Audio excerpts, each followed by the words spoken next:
Yes, another video on shows I grew up with. It's just, there are a lot of baby shows I grew up with on the little flower that they call Sprout. But actually, one of these shows is actually a show I could only see at late bus back in elementary school, because it wasn't airing. Now, Sprout is kinda similar to PBS Kids. All the shows on Sprout how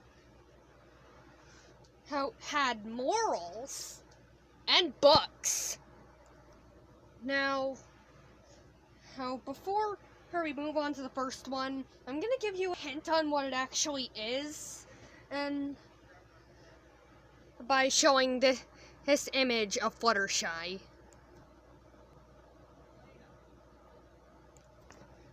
Yeah, let's talk about Chloe's Closet. So that's a show about these three kids that just decide to play dress up at random points, and that transports them to another dimension. So that means if you play dress up but don't travel to another dimension, you don't like the game too much. And the creator of the game probably doesn't like you. So this show had very simple concepts. Like there was this one episode where they forget all about teamwork when doing a race car race. But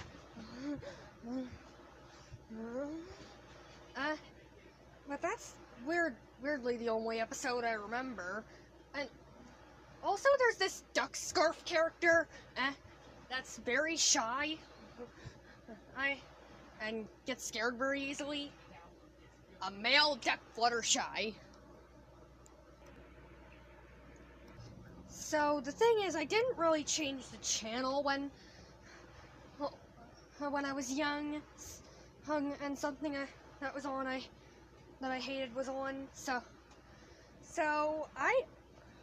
I'd gotten used to the show, to this closet show, and it had very nice concepts, including, I don't know because I only remember one episode, 5 out of 10.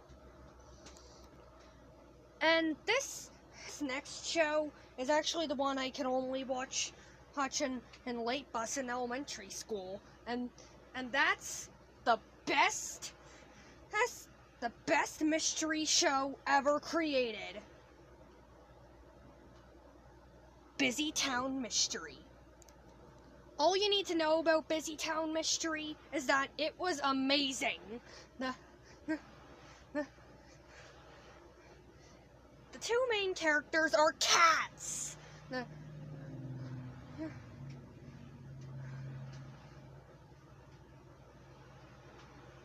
That's kind of the only reason I liked it, but it did have interesting concepts other than that.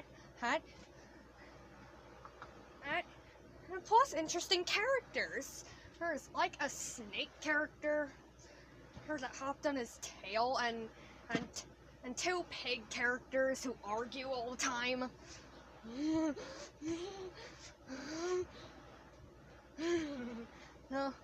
And this show had very funny mystery concepts, not anything monstrous like Scooby-Doo or Jabberjaws or Captain Caveman.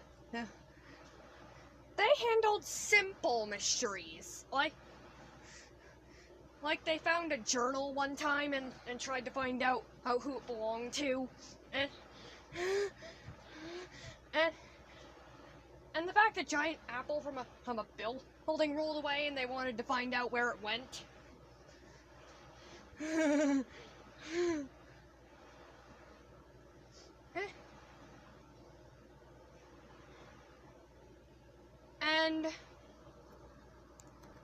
for some reason, and they had to solve the mystery on who was chaining stuff. I mean, I don't know who did it, because that's an episode I didn't get to finish. But blame school. This show was amazing. 10 out of 10. By the way, hey, I hope you can find YTPs of those two previous shows, because it would be terrible if no one knows they existed. Because I have a very vivid memory of those two shows. And this next one I'm going to talk about is one that I love so much, that I used to love so much, that I mentioned it in a lot previously on the channel, but no, I can't keep it any longer. I need to talk about it in detail. Super Y.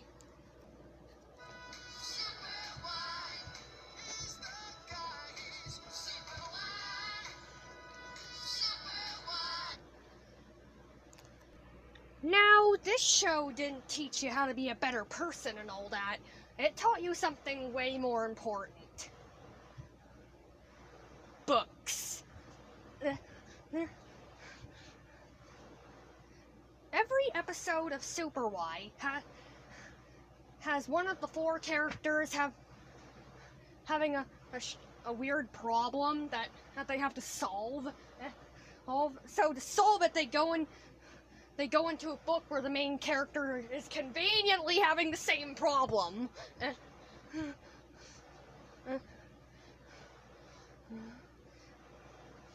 Because yeah, that's a coincidence. So, and they come across other problems that require reading techniques that require reading principles to solve.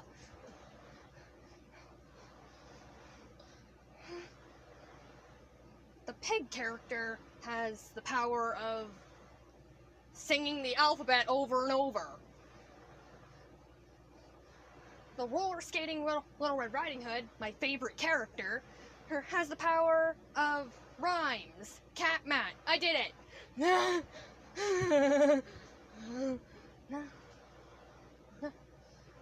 The princess can just spell things. She's become the most useless character since school stopped caring about spelling.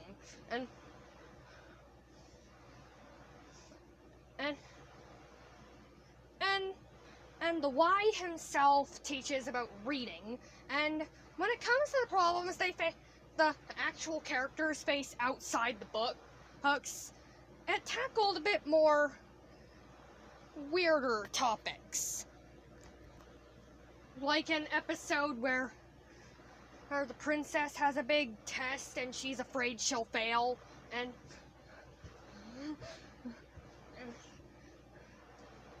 another episode where my favorite character loses all her energy from eating a bit too much candy. Someone played way too many Pokemon Sweet version. And then there was this one episode where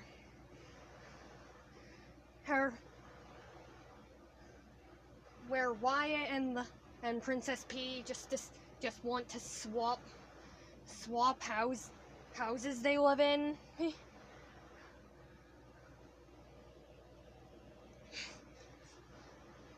Because Princess P's castle is a bit too quiet for her liking,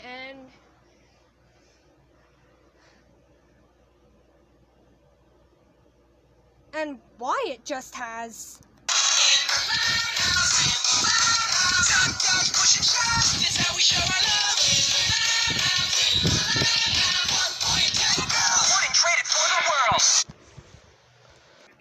I mean, not really. His family was just being very loud that day. Whatever. Super Y is an amazing show. 10 out of 10. Or actually, 1,000 out of 10! Now, forest terms. let's talk about Treefoo Tom. All you have to know about Treefoo Tom is that it was garbage! It was about this random kid that shrunk down to the size of an ant and visited a weird forest town where magic was involved. And what I don't like about the magic was that the magic was activated through exercising. No,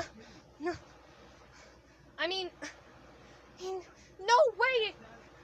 Unicorns don't have to move their bodies to activate their horns.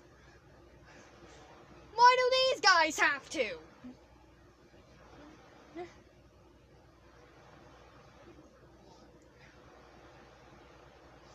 So, yes, I know the show was trying to teach you how to get your body more active. And stop playing Pokemon Sweet version.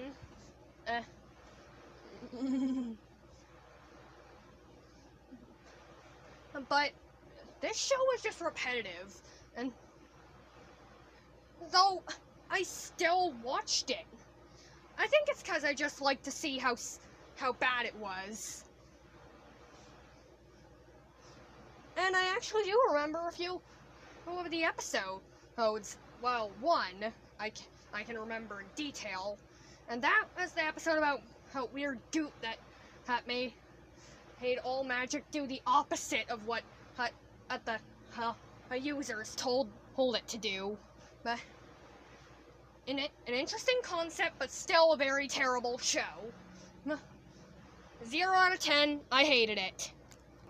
I know all the shows I mentioned in here were animated, but except for Treefoo Tom, but at the very beginning and end. But who cares? And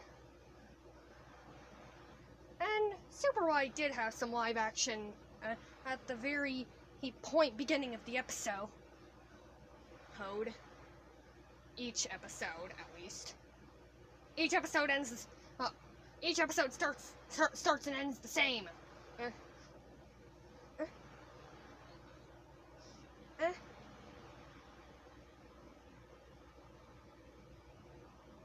And let's just say what I think. And let's just say I also did watch Sesame Street in my past. But I mostly watched it off tapes I owned that people could just steal from me.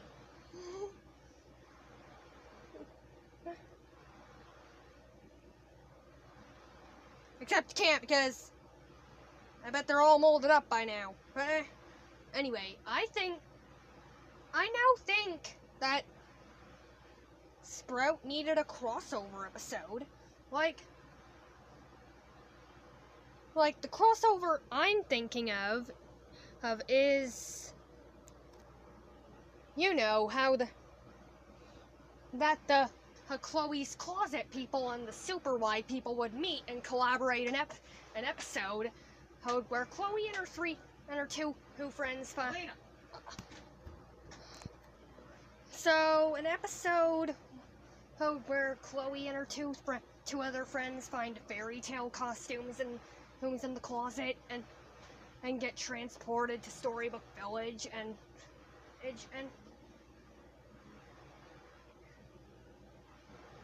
then the duck scarf and the pig character would meet and become best friends.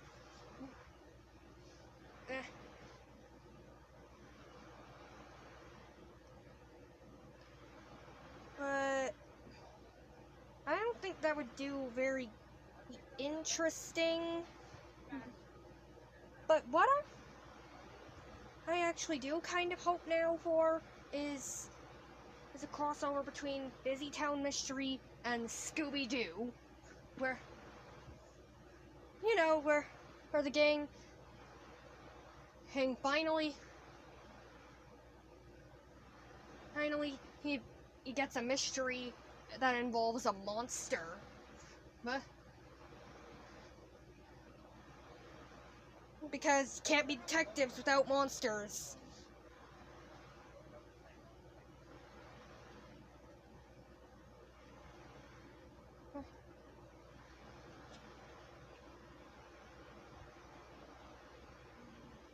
so they could see the Scooby Gang being chased by a random monster, and the snake would be all like, "Whoa! What the is that?" It's funny because they would never say that in the kids' show. Oh well, we've got fan fiction. But oh well. Anyway, if you remember any of these shows from the past, please let me know in the comments. This is Princess Primarina signing out.